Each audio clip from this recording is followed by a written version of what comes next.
Agora eu vou apresentar um trabalho de introdução às ciências dos materiais sobre célula fotovoltaica. Meu nome é Kátia Silvana Santos Rodolfiano, curso em Engenharia de Produção na FURG.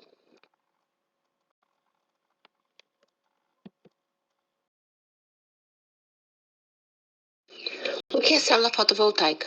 Uma célula fotovoltaica é um dispositivo responsável por converter a energia luminosa em energia elétrica. O conjunto de células fotovoltaicas encapsuladas forma os chamados módulos fotovoltaicos, também conhecido como placas solares ou painéis fotovoltaicos.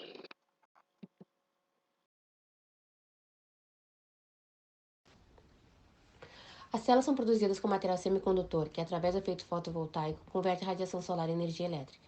Há vários tipos de células fotovoltaicas, ou seja, que utilizam tecnologias e ou materiais diferentes, mas a mais popular, usada pelos fabricantes em painéis solares, é a que utiliza o silício cristalizado.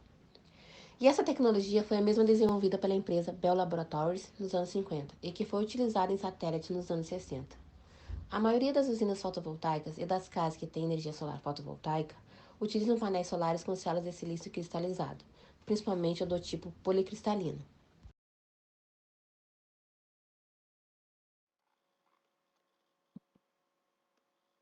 Entendendo o efeito fotovoltaico. O que é efeito fotoelétrico? O efeito fotovoltaico foi observado pela primeira vez pelo físico francês Alexandre Edmond Becquerel em 1839, utilizando o primeiro componente eletrônico da história, e devido à similaridade foi confundido com o efeito fotoelétrico.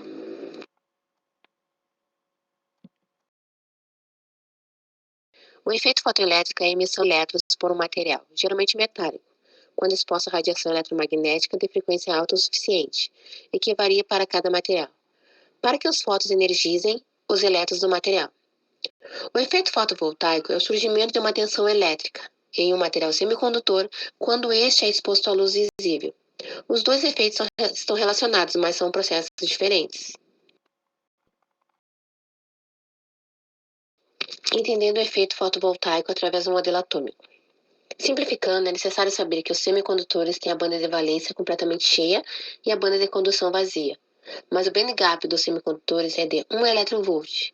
Isso faz com que o semicondutor se comporte como um isolante de 0 Kelvin, mas com o aumento da temperatura começa a conduzir eletricidade, agindo como um condutor, por isso o nome é semicondutor. Ao receber fótons de radiação eletromagnética com frequência dentro do espectro de luz visível, os elétrons da banda de valência podem saltar para a banda de condução, produzindo uma corrente elétrica no interior da estrutura cristalina do semicondutor. Quando um elétron deixa seu lugar de origem, fica um buraco que é preenchido por outro elétron, pelo efeito da recombinação. Essa recombinação de elétrons faz com que o cristal fique eletricamente neutro, um semicondutor puro que não tem impurezas e é chamado de intrínseco. Para que seja possível aproveitar essa corrente elétrica do interior de um semicondutor intrínseco, é necessário perturbar a formação cristalina. Isso é feito acionando-se elementos químicos que atrapalharão a ligação atômica do semicondutor. Esse processo se chama dopagem. Para exemplificar, vamos detalhar os processos de dopagem de um semicondutor silício. Processo de dopagem. O silício possui 4 elétrons de valência e necessita de mais 4 átomos vizinhos para formar uma ligação covalente. Se inserirmos um elemento de 5 elétrons de valência, exemplo fósforo ou arsênio, o quinto elétron ficará fracamente ligado ao átomo de origem. E quando o semicondutor estiver a temperatura ambiente, esse elétron ficará livre, fazendo com que o cristal de silício dopado com esse material fique negativamente carregado. Esse é um semicondutor do tipo N. Aqui tem um exemplo de dopagem com fósforo.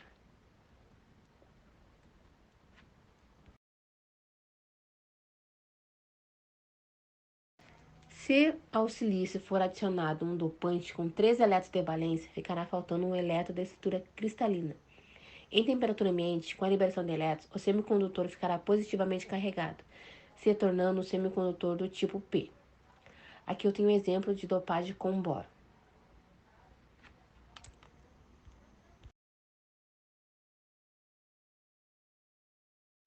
Para formar uma célula solar ou um diodos, são unidos os dois tipos de semicondutor. Na área da união, chamada-se de junção PN, os elétrons livres do semicondutor tipo N migrarão para o semicondutor tipo P, para ocupar esses espaços. Essa migração que não ocorre indefinidamente, pois forma-se um campo elétrico na área da junção que impede que os elétrons continuem fluindo. Aqui tem um exemplo de representação do efeito fotovoltaico.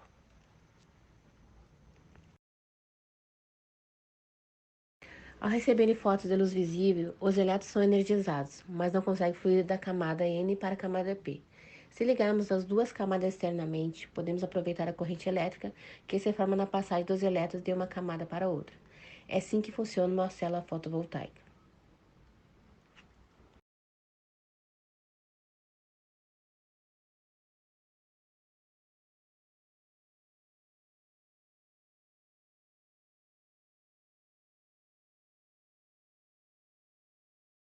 Então, nessa ilustração, nós podemos verificar bem nessa parte da junção que é a do meio, o silício tipo P, que ele é positivo, e o silício tipo N ele é negativo. Então, no efeito de recombinação, nós podemos verificar que ele consegue se movimentar de um lado para o outro. Então, a parte da junção é sempre preenchida. Então, a energia consegue fluir naturalmente, consegue fluir normalmente, por causa desse efeito de recombinação.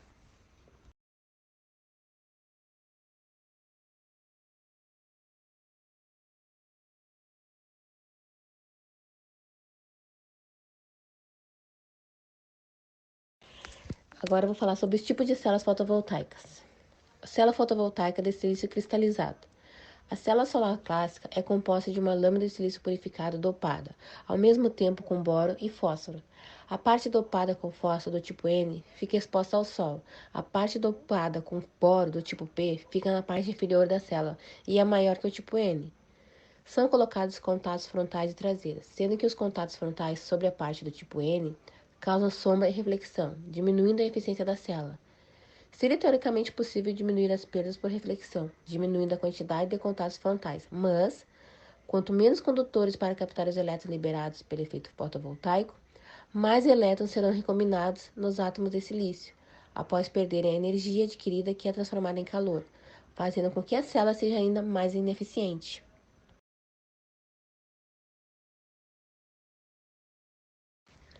Temos então uma relação máxima de eficiência quando a célula tem o máximo de contatos frontais possíveis, mas tem a menor área possível. As células fotovoltaicas de silício cristalizado absorvem a radiação solar em uma faixa muito estreita do espectro da radiação. Fótons com energia superior à necessária, próxima à luz ultravioleta com frequência mais alta, concedem energia em excesso que será transformada em calor. Fótons com energia inferior à necessária, próxima à luz infravermelha com frequência mais baixa, não concedem energia suficiente para a liberação dos elétrons da sua órbita, e essa energia é convertida em calor. Mesmo dentro da faixa aproveitável, apenas uma parte dos fótons tem a energia correta para o efeito, e os fótons com mais energia contribuem com maior geração de calor. Com o calor, as células fotovoltaicas de silício cristalino perdem eficiência, pois a tensão da célula cai e, portanto, a potência que essa pode gerar cai também.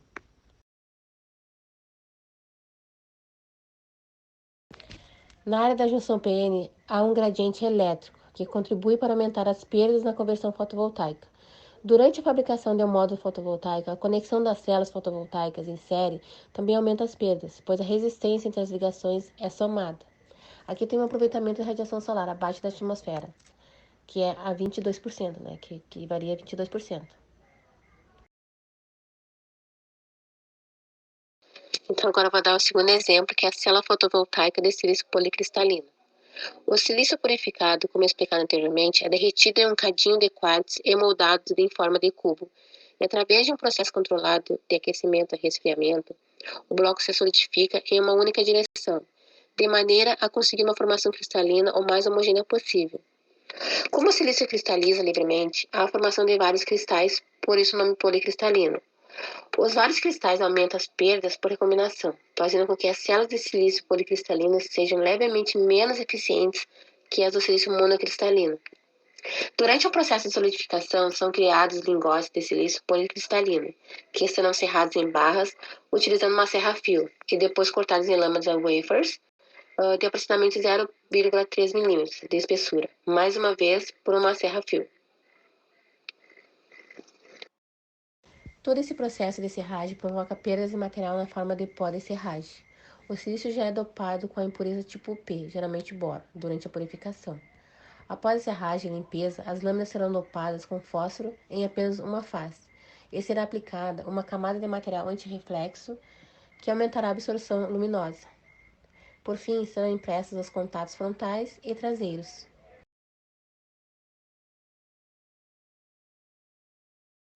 Existem outros exemplos também: célula voltaica de silício monocristalino, de silício amorfo, de disseleneta de cobre índio e gálio, de telureto de cádmio, de arseneto de gálio, fotovoltaicas híbrida e fotovoltaica orgânica. Comparação entre as eficiências dos diferentes tipos de células fotovoltaicas. No fim das contas, temos o percentual da radiação solar que é aproveitada pelas células fotovoltaicas na tabela abaixo. Os fabricantes trabalham em técnicas de produção aprimoradas que visam diminuir as perdas individuais e coletivas das células fotovoltaicas, para alcançar a máxima eficiência, que hoje já alcança valores em torno de 16%.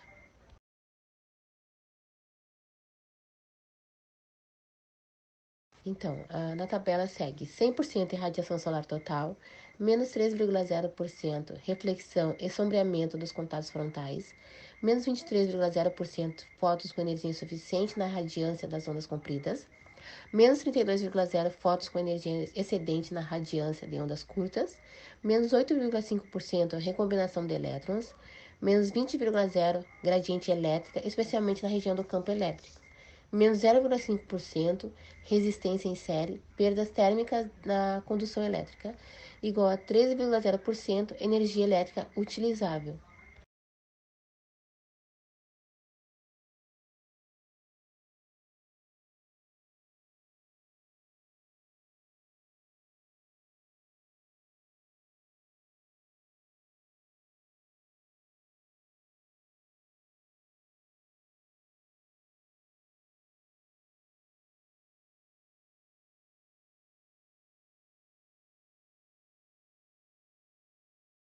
Eu fiz uma simulação de energia solar no valor gasto aqui de casa desse mês, que foi de R$ 450.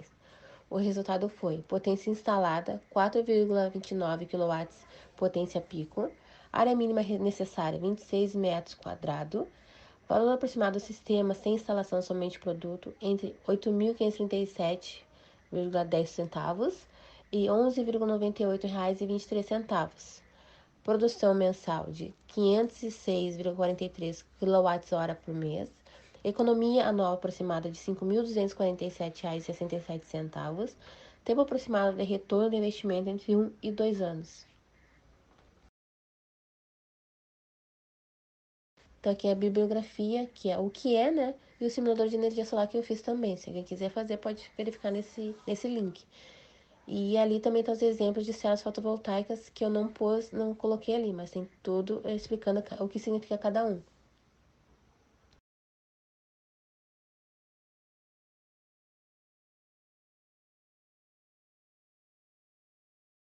Então, esse seria meu trabalho. Agradeço muito e obrigada.